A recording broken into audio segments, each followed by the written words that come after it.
Mesdames et messieurs, bonjour et bienvenue à cette nouvelle vidéo. Comme vous pouvez le constater avec ce boîtier et avec ce tuyau juste là, aujourd'hui on est à l'atelier. Ça faisait assez longtemps que je n'avais pas filmé ici. Aujourd'hui on va parler de certaines précautions à prendre lorsqu'on utilise une machine comme celle-ci, c'est-à-dire une machine qui fait de la gravure ou de la découpe laser. On ne va pas parler de toutes les précautions à prendre parce que sinon cette vidéo ne finira jamais. Il y a des trucs assez évidents comme par exemple il faut faire attention au feu, donc surveillez votre machine continuellement, ayez un extincteur à proximité. Aujourd'hui, dans cette vidéo, au niveau des précautions, ce que j'ai envie d'aborder, c'est qu'est-ce qu'on fait avec la fumée et comment est-ce qu'on protège nos yeux.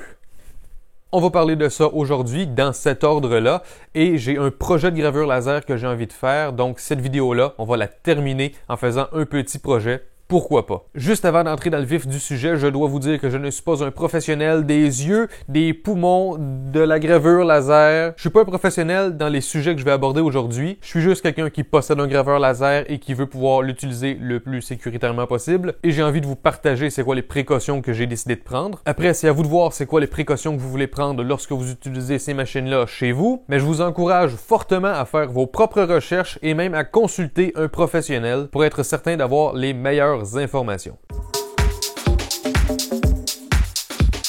OK, premier sujet, qu'est-ce qu'on fait avec la fumée que cette machine-là dégage? Si on grave sur du bois, si on grave sur du plastique, bref, peu importe sur quoi on grave, peu importe qu'est-ce qu'on essaie de découper, il y a de fortes chances que ça fasse de la fumée. Moi, j'utilise surtout cette machine-là avec du bois et ça fait beaucoup de fumée. Et quand je dis de la fumée, c'est pas juste que ça sent la fumée, c'est que je la vois, la fumée, il y en a beaucoup. Si j'utilise cette machine-là sans prendre aucune précaution, ça va remplir la pièce, le détecteur de fumée va s'activer puis ça va appeler les pompiers. Ça risque de pas être très bon pour la santé non plus. Donc, on peut pas utiliser une machine comme ça juste à l'intérieur sans faire quoi que ce soit pour éliminer la fumée. Donc, qu'est-ce qu'on peut faire?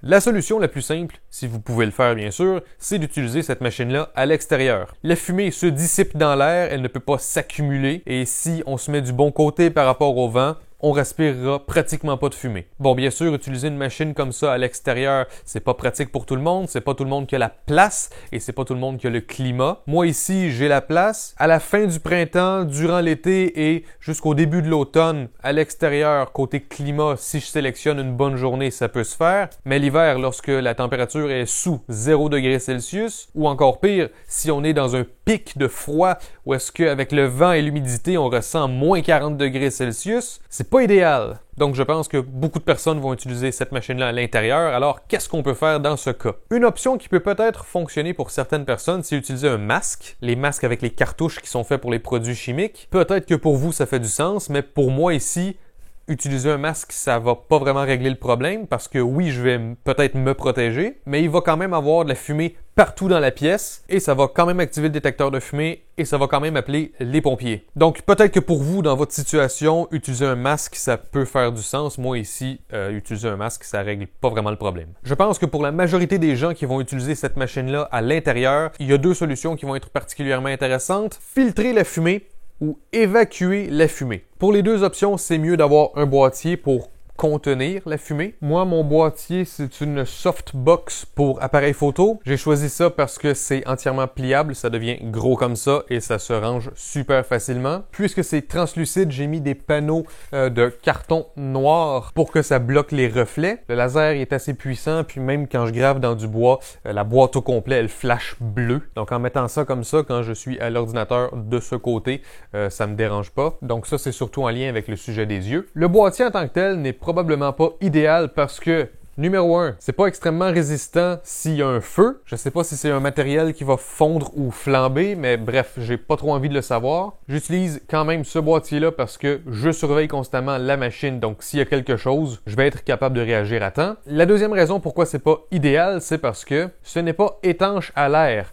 Donc l'air peut entrer, il peut sortir. C'est plus étanche qu'on pourrait le penser, mais on ne peut pas dire que ce l'est. Si je souffle d'un côté et que je mets ma main de l'autre côté, je sens pas l'air, sauf qu'il y en a probablement un petit peu qui passe quand même. Donc on va commencer par parler filtration d'air et après on parlera évacuation de l'air. Si vous décidez de filtrer l'air, si vous recyclez toujours le même air à l'intérieur de la boîte, ça va être important d'avoir un boîtier qui est étanche pour empêcher la fumée de s'échapper. Si vous décidez de filtrer l'air, mais que cette fois-ci vous prenez l'air qui est à l'intérieur de la boîte, vous le filtrez et vous le faites sortir de la boîte, s'il y a assez d'air qui sort par votre filtreur, ça peut créer une pression négative à l'intérieur de la boîte, ce qui fait que l'air propre de la pièce va être capable d'entrer dans la boîte, mais l'air qui est plein de fumée qui est dans la boîte va seulement sortir par le filtre. Et ça peut très bien fonctionner, mais il va falloir qu'il y ait beaucoup d'air qui sorte du filtreur pour faire une bonne zone de pression négative. Donc ça, c'est quelque chose à considérer. Avec quoi est-ce qu'on filtre l'air?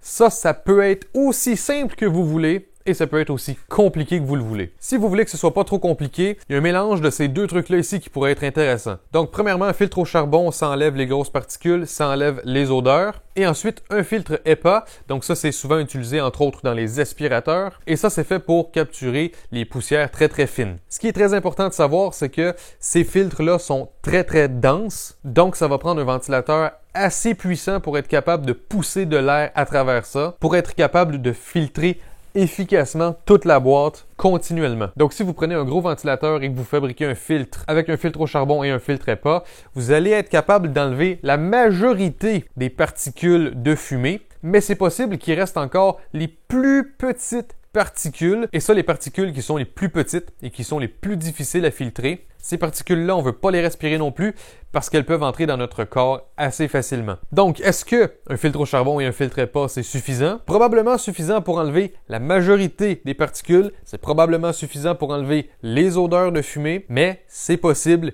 qu'il reste encore des petites particules qu'on ne veut pas respirer. Et là, pour aller chercher les plus petites particules, c'est là que ça peut devenir compliqué. Côté filtration, je peux pas vraiment donner plus d'informations que ça, à moins d'acheter vraiment un filtreur professionnel qui garantit de tout enlever ces particules-là. Je sais pas vraiment qu'est-ce qu'on peut fabriquer à la maison qui va nous assurer à 100% qu'on va chercher toutes les particules nocives. Donc, si vous voulez fabriquer un filtre, faites vos recherches là-dessus, choisissez les bons matériaux, choisissez les bons filtres et choisissez aussi le bon ventilateur pour être certain que ça pousse assez d'air. Les filtres HEPA, comme je vous ai dit tout à l'heure, ça prend quelque chose d'assez puissant pour qu'on puisse faire sortir assez d'air pour faire, par exemple, une zone de pression négative dans la boîte. Je vais vous mentionner tout à l'heure c'est quoi le ventilateur que j'ai choisi d'utiliser avec mon système, mais moi mon système, c'est pas de la filtration, c'est de l'évacuation de fumée, de l'évacuation d'air. Au lieu de filtrer la fumée à l'intérieur de la boîte ou au lieu de la filtrer et de la faire sortir de la boîte,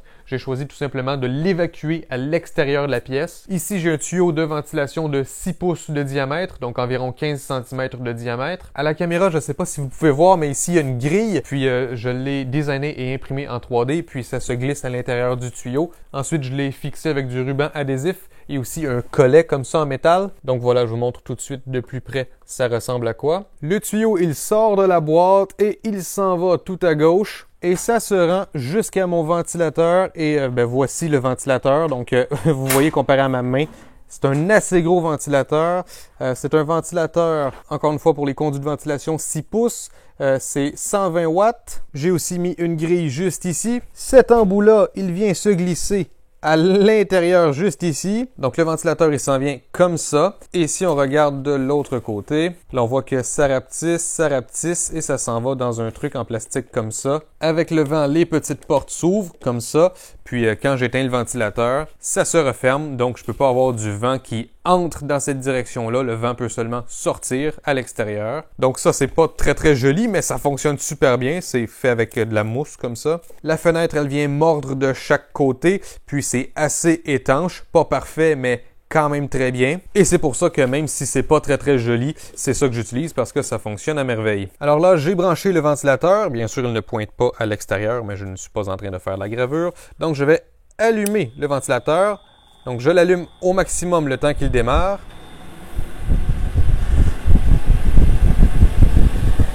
Donc voilà, c'est tellement puissant qu'il se pousse lui-même. Ok, c'est à puissance maximale. Vous allez peut-être l'entendre dans le micro si je fais ça.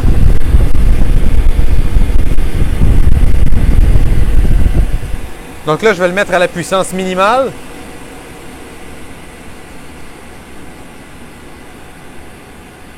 OK, donc là, je suis à la puissance minimale, donc c'est quand même moins bruyant. C'est à cette puissance-là que je l'utilise avec ma boîte. Et là, vous voyez, je tiens une feuille. Et puis, ben voilà. ça reste collé à ma main parce qu'il y a tellement d'air qui sort. Et si on regarde à l'entrée, ben voilà ce que ça donne. Donc c'est très puissant. Ma boîte a des velcro, mais j'ai même pas besoin de les utiliser parce que avec mon carton ici, dès que je ferme la boîte, ça se ferme tout seul. Et ici, je peux sentir un gros courant d'air. Alors si je reprends le morceau de papier, voilà, le morceau de papier reste collé. Et encore une fois, je suis à la puissance minimum actuellement. Si je le mets à la puissance maximale, vous allez voir que la boîte va changer de forme. Donc c'est parti, puissance maximale.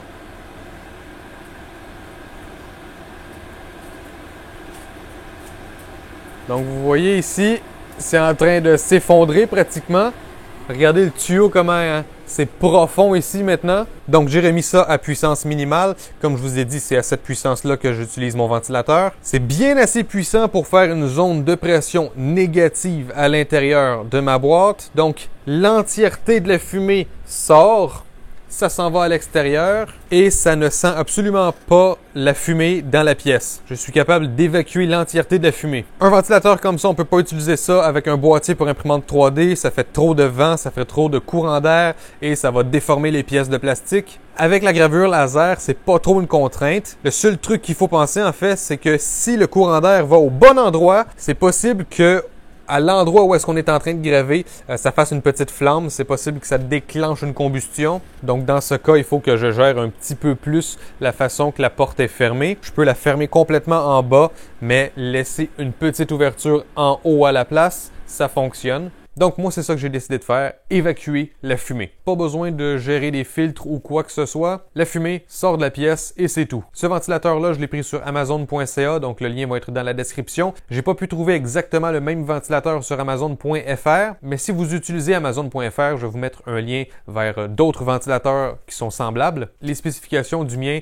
c'est que c'est un ventilateur pour les conduits de ventilation, diamètre 6 pouces, environ 15 cm, et le déplacement d'air, c'est 440 pieds cubes minute, ce qui équivaut environ à 748 mètres cubes par heure. C'est probablement overkill. C'est probablement pas nécessaire d'avoir aussi puissant que ça, mais en tout cas, moi, c'est ce que j'utilise, donc c'est ce que je vous partage. Après, si vous voulez faire des calculs et tout pour mieux estimer ce que vous avez réellement besoin comme puissance de ventilateur pour évacuer l'air, je vous invite à le faire. Donc, ça conclut le sujet « Quoi faire avec la fumée pour pas avoir à respirer ça ». Maintenant, on va parler de la sécurité des yeux.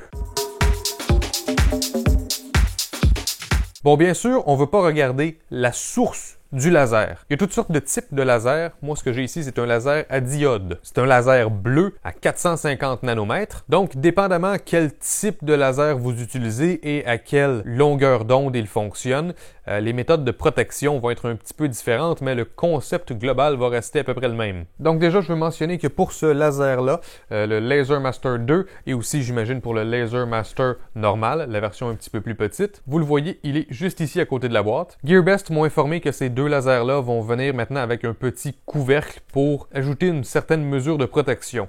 Donc moi, au départ, je me disais, OK, un couvercle genre en acrylique, quelque chose du genre, mais non, c'est vraiment pas ça.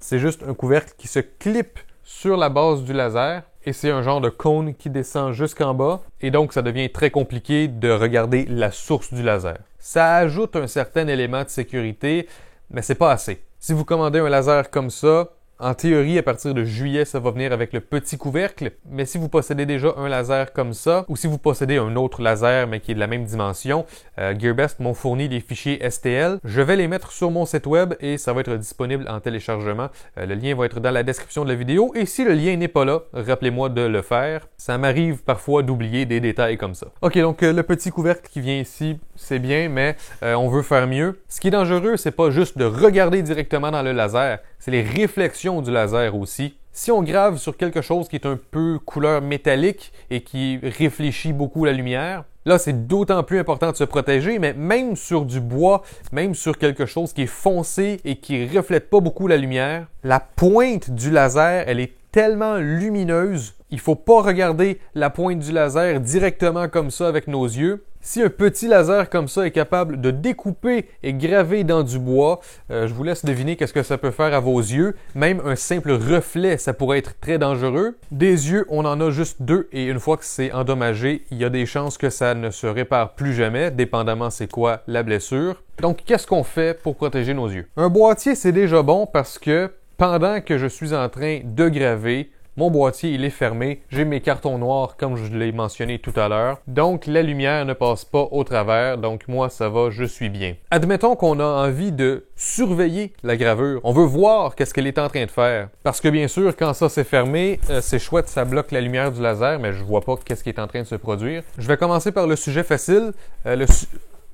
Je vais commencer par le sujet facile. Vous pouvez mettre une caméra, webcam, caméra IP, un vieux téléphone à l'intérieur du boîtier qui surveille votre gravure. Vous branchez ça à un ordinateur ou quoi que ce soit et puis vous pouvez surveiller votre gravure à travers un écran au lieu de surveiller avec vos yeux. Que vous utilisiez une webcam ou une caméra, peu importe qu'est-ce que vous choisissez d'utiliser, utilisez quelque chose qui vaut pas trop cher, quelque chose auquel vous ne tenez pas trop, au cas où il y aurait un reflet qui s'en va directement dans la lentille et qui ruine la caméra. Jusqu'à présent, j'ai fait beaucoup de time-lapse de gravure laser et j'ai jamais eu d'incident comme ça. J'ai jamais endommagé de caméra jusqu'à présent avec mon graveur laser, mais je vous le dis quand même, c'est pas impossible que ça arrive. Surtout si vous gravez sur quelque chose qui réfléchit beaucoup la lumière. Donc voilà, pendant qu'on est en train de graver, on peut surveiller à distance comme ça, mais admettons qu'on fait des ajustements, on fait des tests, on a besoin de regarder avec nos yeux, c'est trop compliqué avec un écran. Ben là, la solution idéale, c'est d'avoir des lunettes. Mais le problème, c'est que,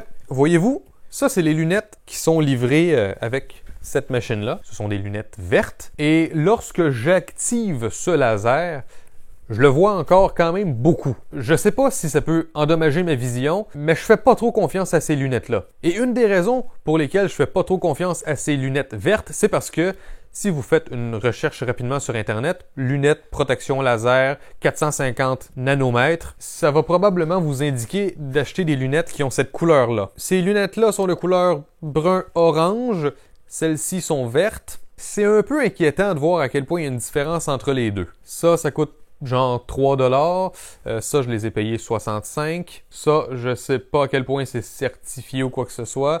Celles-ci sont censées, du moins, être certifiées. Donc, ça rassure un peu. Sur ces lunettes-là, c'est pas écrit qu'est-ce que ça bloque comme longueur d'onde. Sur celle-ci, c'est écrit très clairement. Donc, avec ça, j'ai pas mal plus confiance que je suis protégé qu'avec ça. Le laser, il est sur un morceau de métal comme ça. Si je vous mets les lunettes vertes, vous voyez que on voit encore le laser. Et si je vous mets les vraies bonnes lunettes, vous allez constater qu'on voit presque plus rien. Si je me rapproche, vous allez peut-être voir qu'on voit encore le point juste assez pour pouvoir faire des ajustements, mais c'est pas assez pour blesser les yeux. Donc c'était pas l'exemple idéal parce que mon laser il était à la puissance minimale, mais vous avez probablement vu la différence entre les deux lunettes. Donc maintenant imaginez si on met ça à la puissance maximale, à quel point dans les lunettes vertes il y a quand même pas mal de lumière qui réussit à passer, versus dans ces lunettes-là il y a pas mal moins de lumière bleue qui réussit à passer. Un autre bon exemple que je pourrais vous montrer, j'ai ici un support à filament imprimé en 3D. Donc, le filament bleu, bien sûr. Et le laser, sa lumière, elle est plus ou moins bleue comme ça. Donc, encore une fois, si je vous mets les lunettes, oui, ça change de couleur, mais on voit encore que c'est bleu. Donc, on va enlever ces lunettes-là. Et maintenant, je vais vous mettre ces lunettes-là. Donc, c'est pas facile. Comme vous pouvez le constater, il n'y a plus de bleu. C'est pas bleu plus foncé. C'est pas une autre couleur. C'est juste noir. Il n'y a plus de bleu. Donc, ça vous montre à quel point des lunettes qui ont les bonnes spécifications, ça va être capable d'éliminer exactement la longueur d'onde qu'il faut pour garder nos yeux en sécurité. Donc, encore une fois, si j'enlève les lunettes, c'est bleu. Je remets les lunettes, c'est noir. J'enlève les lunettes, c'est bleu. Puis ensuite, regardez bien, je vais reprendre les autres lunettes et vous allez voir que on voit quand même pas mal de couleurs encore. Donc là, la question, c'est comment est-ce qu'on fait pour choisir les bonnes lunettes? Ça va dépendre de pas mal de choses. Donc déjà, le type de laser. Sur un laser à diode comme ça, c'est pas très compliqué. On sait que ce laser-là fonctionne sur une longueur d'onde de 450 nanomètres, plus ou moins 5 nanomètres. Donc, on va aller chercher des lunettes qui peuvent, par exemple, bloquer de 190 à 540 nanomètres. Donc, on vient bloquer une plage qui est plus grande que juste le laser. Mais en tout cas, le laser se situe à quelque part dans cette plage-là, pas trop aux extrêmes, à peu près au milieu. Donc, on va être protégé contre ça. Et aussi, il faut vérifier à quel point les lunettes réduisent la lumière dans cette plage-là.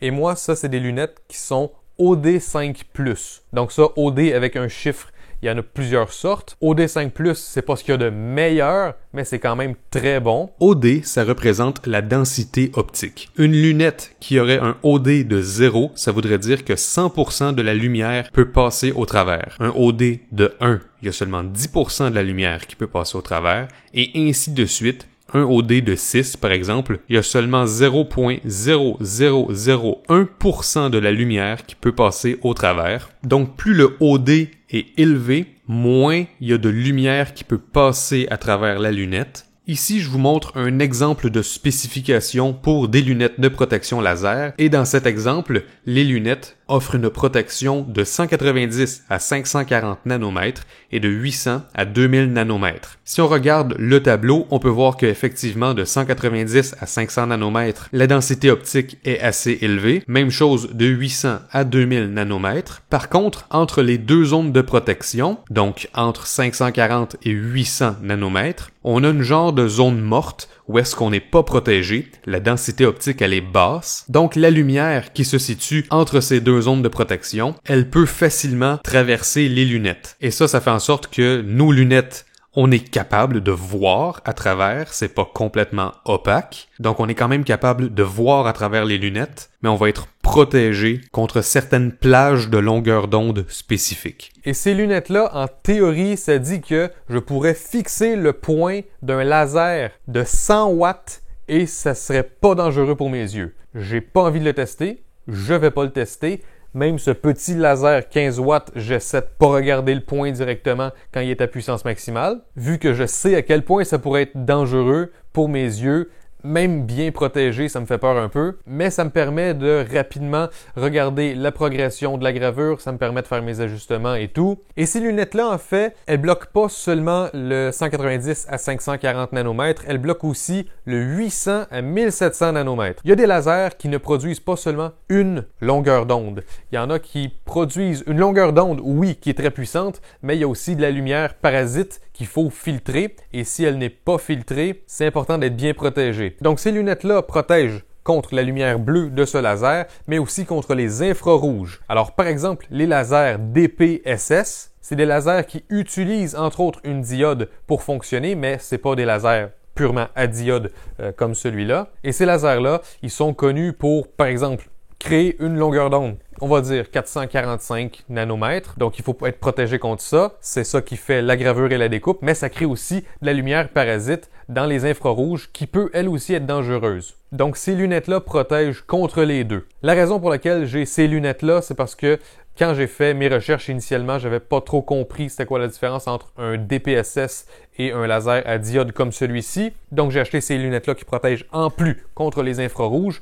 Mais en principe, à ce que j'ai compris, et corrigez-moi s'il vous plaît si je me trompe, des lasers qui ont seulement une diode comme source de lumière, ça ne devrait pas produire d'infrarouge, sauf si ce sont des diodes purement à infrarouge. Donc, si vous avez juste un laser à diode comme ça, regardez c'est à quelle longueur d'onde que le laser fonctionne et trouvez des lunettes qui protègent contre la bonne longueur d'onde. Donc, c'est possible que ce soit des lunettes d'une autre couleur si c'est une autre longueur d'onde. Par exemple, les lasers CO2, ils fonctionnent avec un laser à infrarouge et la lunette de protection, elle est complètement transparente. Elle n'a pas une couleur spécifique, mais pourtant, elle est capable de bloquer les infrarouges. Donc, ça paraît bizarre comme ça, mais effectivement, ça fonctionne. Dans le cas de la lumière bleue, ça prend des lunettes comme ça qui sont orange brunâtre un petit peu. Donc là, depuis que j'ai eu mon graveur laser, il y a de plus en plus de lunettes qui sont disponibles. Moi, quand j'ai acheté celle-là, ça a été quand même difficile de trouver les spécifications que je voulais. Mais là, il y en a de plus en plus disponibles. Donc, par exemple, sur GearBest, il y en a pas mal de choix. Donc, je vais vous mettre des liens dans la description de la vidéo si vous voulez vous procurer des lunettes. Je vais vous mettre un lien aussi vers mon modèle exactement si vous voulez comparer les spécifications ou quoi que ce soit. La marque, c'est Eagle Pair. Donc bref, lien dans la description de la vidéo si vous voulez voir les spécifications. Donc, avoir de bonnes lunettes, très important pour protéger nos yeux quand on utilise un graveur laser. Et si vous utilisez votre graveur laser sans boîtier, ou si vous utilisez un boîtier mais qu'il y a une fenêtre et c'est transparent, n'oubliez pas que oui, peut-être que vous avez des lunettes, mais s'il y a d'autres gens et que ces personnes-là n'ont pas de lunettes, ça peut être dangereux pour ces personnes-là aussi. Donc, c'est quelque chose à considérer. Assurez-vous que la lumière du laser ne peut pas refléter sur quelque chose puis blesser qui que ce soit. C'est pas des précautions qui sont si compliquées que ça. C'est des trucs assez logiques. Et si vous faites attention, eh bien, vous allez avoir une bien meilleure expérience avec votre graveur laser. Donc, je pense que j'ai parler de tout ce que je voulais. Comme je vous l'ai mentionné au début de la vidéo, cette vidéo, je vais la terminer sur un petit projet. Et ce projet, en fait, c'est que je me suis fabriqué des supports à vélo en bois qui permettent de tenir mes vélos à la verticale, donc debout, sans devoir accrocher quoi que ce soit au mur. Parce que où est-ce que mes vélos sont entreposés, je veux qu'ils soient debout pour prendre moins de place, mais je ne peux pas mettre quoi que ce soit au mur. Donc voilà, j'ai fabriqué des supports qui sont 100% par terre et qui permettent de faire tenir le vélo en équilibre. Et même s'ils sont faciles à différencier, je me suis dit que ce serait cool de pouvoir graver au laser le nom, ou plutôt le modèle de chaque vélo sur son support respectif, puisque chaque vélo a un support qui a été fait sur mesure. Donc je vais vous montrer rapidement qu'est-ce que ça donne, entre autres, sur mon vélo de montagne, mon gravel bike, et le gravel bike de ma copine. Donc, je vous envoie regarder le projet maintenant. Au départ, mon idée pour ce projet, c'était bien sûr de graver directement sur le bois avec le laser, mais j'ai changé d'avis, je me suis dit que ce serait le moment parfait d'essayer de faire un pochoir. Un pochoir, en quelques minutes, ça peut être découpé dans un papier cartonné. Ensuite, avec de la peinture en aérosol, on peut peindre le design super rapidement. Puisque ce design est quand même grand, c'est beaucoup plus rapide de procéder comme ça que de graver le design au complet au laser. Alors je me suis dit que j'allais essayer. Pour ceux qui ont vu mes vidéos précédentes sur Linux, vous savez que maintenant j'utilise majoritairement Linux. Là, clairement, vous voyez, je suis sur Windows avec Photoshop. Et la raison, c'est parce que j'ai pas encore adapté mes méthodes de travail avec mon graveur laser pour une utilisation sur Linux. Mais quand j'aurai adapté mes méthodes de travail à une utilisation 100% Linux, je vais faire une vidéo à ce sujet. Il faisait super beau dehors, donc je me suis dit, pourquoi ne pas installer le graveur laser à l'extérieur? J'ai quand même apporté mon boîtier pour pas que le papier cartonné sur lequel je compte faire de la découpe puis se déplace avec le vent ou quoi que ce soit. Et ça a été une bonne chose que je sorte la boîte finalement, parce que même s'il faisait super beau quand j'ai sorti la machine à l'extérieur, la météo me réservait quelques surprises. Et en même temps, puisque la lumière elle est dans la boîte, le laser ne pourra pas déranger qui que ce soit. Et moi, quand je regarde à l'intérieur, j'ai les lunettes de protection. Pour mes premiers tests, j'ai choisi un papier cartonné assez épais, mais idéalement il aurait fallu quelque chose d'encore plus rigide que ça. Fait intéressant, avec mes lunettes de protection laser, quand on regarde le ciel, on dirait qu'on est sur Mars.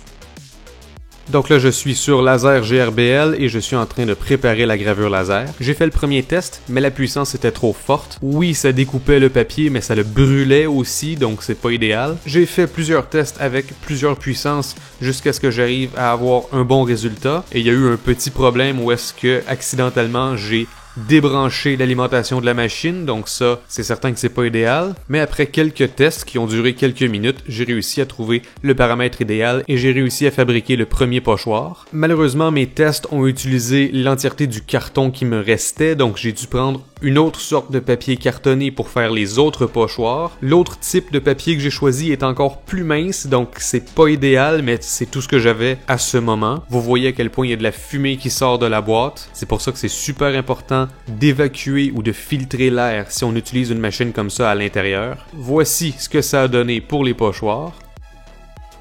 Il y a un chat qui est venu me rendre visite.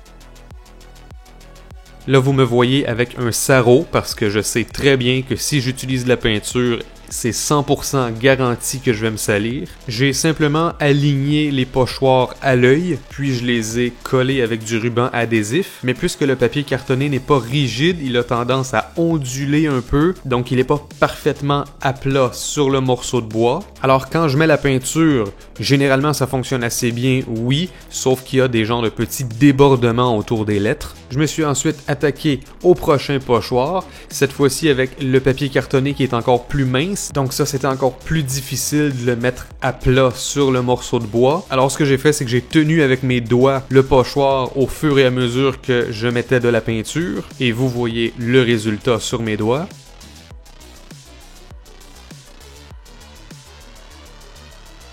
En tout dernier, j'ai fait celui de ma copine. Je me suis pratiqué avec mes pochoirs à moi, donc là j'avais espoir que celui-là, ce serait le plus beau. Même situation, le carton ondule un peu au milieu, mais là au lieu d'utiliser mes doigts pour retenir le carton, j'ai utilisé le couvercle de la canette de peinture en aérosol, beaucoup moins salissant comme ça, et comme vous pouvez constater, celui-là a très bien sorti. Voici le résultat, c'est pas parfait, mais pour un premier essai, c'est franchement pas si mal. Là, bien sûr, je me rends compte que j'aurais dû mieux masquer les parties où est-ce que je voulais pas qu'il y ait de peinture. Alors, autour du pochoir, ça a débordé un peu, mais pour un premier essai, je suis satisfait. Et qu'est-ce qui est chouette, c'est que les pochoirs, maintenant, je peux les réutiliser si je veux. Ce qu'il faut retenir de cette expérience, c'est que les pochoirs, il faut que ce soit mince, mais assez rigide pour être bien à plat sur la surface, et ça devrait donner un résultat optimal. Ok, grâce à la magie du montage, vous avez déjà vu le résultat du projet et moi, en réalité, je l'ai même pas encore commencé le projet. Mais en tout cas, j'espère que vous avez apprécié cette vidéo. J'espère que vous allez trouver des informations utiles à tout ça. Si jamais il y a d'autres personnes qui ont des graveurs laser et qui ont des conseils, n'hésitez pas à laisser ça en commentaire. J'espère aussi que vous avez aimé le projet à la fin. Si vous avez aimé cette vidéo, n'hésitez pas à laisser un j'aime et un commentaire et n'hésitez pas à me rejoindre sur tous les réseaux sociaux YouTube, Facebook, Twitter et Instagram. Et moi, je vous revois peut-être pas dans d'autres vidéos. Ciao tout le monde!